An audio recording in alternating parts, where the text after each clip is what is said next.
السلام علیکم ورحمۃ اللہ وبرکاتہ۔ میرے محترم دوستوں اور بزرگوں، کیسے ہیں آپ؟ خیریت سے ہیں؟ امید کرتا ہوں کہ اللہ تبارک و تعالیٰ آپ کو خوش رکھے، آپ کی زندگی کو خوشیوں سے بھر دے۔ میرے محترم دوستوں اور بزرگوں، اللہ تبارک و تعالیٰ نے اپنے حبیب یعنی محمد صلی اللہ علیہ وسلم کے ذریعے سے ہمیں ایک تعلیم دی، اور وہ تعلیم کیا دی کہ خیرکم من تعلم القرآن وعلمہ۔ قرآن شریف کی ایک آیت ہے۔ اس آیت کے ذریعے سے اللہ تبارک و تعالیٰ تمام امت مسلمہ کو اور جتنے بھی مسلمان ہیں پورے دنیا کے اندر، پورے کائنات کے اندر، یہ تمام کو خطاب کر کے اللہ تبارک و تعالیٰ فرمانا چاہتے ہیں قرآن شریف کے ذریعے سے کہ خیرکم من تعلم القرآن وعلمہ، کہ تم بہترین امت ہو۔ وہ کیوں؟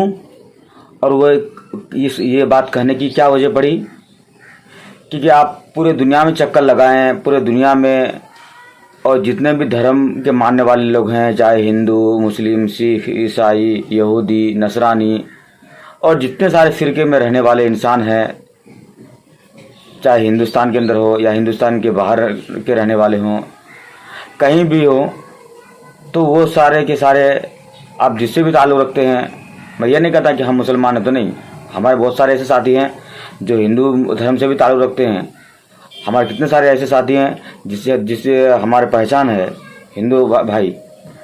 تو میں ان تمام کو ایک میسج دینا چاہتا ہوں، اور ان تمام سے ایک بات پوچھنا چاہتا ہوں کہ آپ جس بھی دھرم کو مانیں، تو اس میں جو آپ کی تعلیم دی جاتی ہے، آپ کو جو تعلیم دی جاتی ہے دھرم کے بارے میں، تو کہیں نہ کہیں یہ بات ضرور لکھی ہوئی ہے کہ آپ اپنے دھرم کی عزت کیجئے، آپ اپنے دھرم کی ادب و عزت کیجئے، احترام کیجئے۔ لیکن کسی بھی دھرم میں یا کسی بھی کتاب میں قرآن شریف کے علاوہ یہ نہیں کہا گیا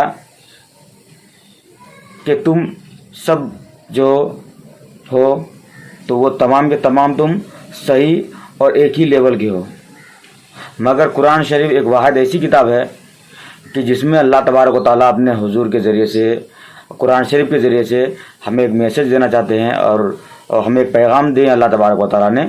وہ پیغام کیا ہے کہ خیرکم من تعلم القرآن وعلمہ، کہ قرآن ایک ایسی واحد کتاب ہے جو اللہ کے نبی حضور پاک صلی اللہ علیہ وسلم پر اتاری گئی ہے، اور بہترین طریقہ اور بہترین امت کرنے کا مطلب یہی ہے کہ جب انسان کوئی اچھا کام کرے گا تو اس کی ویلیو بڑھے گی، گاؤں کے اندر، سماج کے اندر اس کی عزت بڑھ جاتی ہے، اس کو لوگ عزت کی نظر سے دیکھتے ہیں۔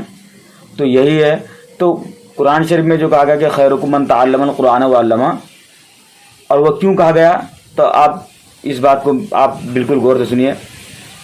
وہ کہا گیا اس وجہ سے کہ قرآن جو واحد کتاب، اس کی وجہ سے نہیں، کیوں کہ قرآن جو ہے، قرآن مجید، قرآن کی مطلب ہوتا ہے پڑھنے والا یا پڑھنے والی، اور مجید کے مطلب ہوتا ہے زیادہ پڑھنے جانے والی کتاب۔ پورے دنیا میں دیکھیے آپ، اگر آواز کے اعتبار سے ہو تو وہ آذان کی آواز ہے، اور اگر پڑھنے والی کوئی کتاب ہو تو سب سے زیادہ پورے دنیا کے اندر جو پڑھی جانے والی کتاب ہے وہ قرآن شریف ہے۔ وہ اس وجہ سے کہا گیا ہے کہ سب سے زیادہ قرآن شریف پڑھنے والی جو کتاب ہے قرآن مجید ہے، اس لیے کہا گیا ہے کہ تم بہترین امت میں سے ہو۔ کیوں کہ تم اس قرآن شریف کو پڑھتے ہو، اور پڑھنے کے ساتھ ساتھ دوسرے کو تم تعلیم دیتی ہو۔ قرآن شریف میں جہاں بھی جو چیز لکھی ہے اس کے بارے میں تم سمجھ کر کے دوسرے تک شیئر کرتی ہو، دوسرے تک پہنچاتی ہو۔ اس وجہ سے دوستو، میں یہ کسی کی دھرم کی یا پھر کسی کو میں برا بھلا نہیں کرنا چاہتا، میں تمام دھرم کی عزت کرنا چاہتا ہوں۔ آج مسلمان دیکھیے کہ ہر جگہ پھیل رہا ہے، لیکن آپ خود سوچئے کہ مسلمانوں کے اندر جو دوائی اور پریشانی اور مصیبتیں جو آ رہی ہیں وہ کس وجہ؟ کیوں کہ مسلمانوں نے اپنے آپ کو سمجھا ہی نہیں، مسلمانوں نے اپنے دین کو، اپنے نبی کے سنتوں کو اور اپنے اللہ تبارک و تعالیٰ کے احکام کو، شریعت کو سمجھا ہی نہیں۔ اس وجہ سے مسلمان آج غلامانہ زندگی بسر کر رہا ہے۔ اللہ کے نبی حضور پاک صلی اللہ علیہ وسلم ایک دوسری حدیث میں فرمائے کہ طلب العلم فریضۃ علی کل مسلم و مسلمہ، کہ تمام انسان میں بسنے والے مسلمان مرد ہو یا عورت ہو، تمام کو اتنا علم حاصل کرنا ضروری ہے کہ جس سے شریعت کا علم حاصل کرنا ضروری ہے، جس سے وہ دین کو سیکھے اور دن بھر چلنا اس کے لیے آسان ہو جائے کہ کون سی چیز حرام ہے, کون سی چیز حلال ہے, کیا چیز ہے جس پر شریعت نے حرام قرار دیا, اور کون سا ایسا سامان ہے جس کو شریعت نے بائیکاٹ کر دیا. یہ تمام کی تمام چیزیں وہ ہیں جس کو جو ہمیں شریعت سے معلوم ہوتی ہے. اور اللہ کے نبی صلی اللہ علیہ وسلم نے ایک دوسری حدیث میں یہ فرمایا, ارشاد فرمایا کہ اطلبوا العلم بالسین, کہ آپ علم حاصل کرو اگرچہ آپ کو چین کا سفر کرنا پڑے, اگرچہ آپ کو مصیبتیں اور پریشانیوں کا سامنا کرنا پڑے تو آپ چین کا بھی سفر کرو. تو میرے محترم دوستوں اور بزرگوں, ہم اپنے مقاصد کو پہچانیں, ہم اپنے اوقات کو پہچانیں کہ میں بار بار کہا کرتا ہوں کہ ہم دنیا میں چھوٹی بڑی کاموں کو لے کر نہیں آئے, ہم دنیا میں کچھ بڑا کرنے کے لیے آئے.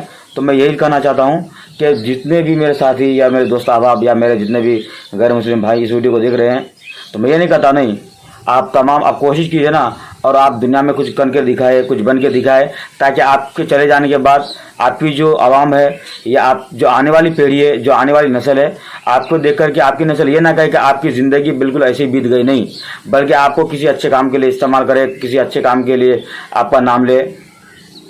دوستو, آج ہمارے نبی کے شان میں گستاخی ہو رہی ہے.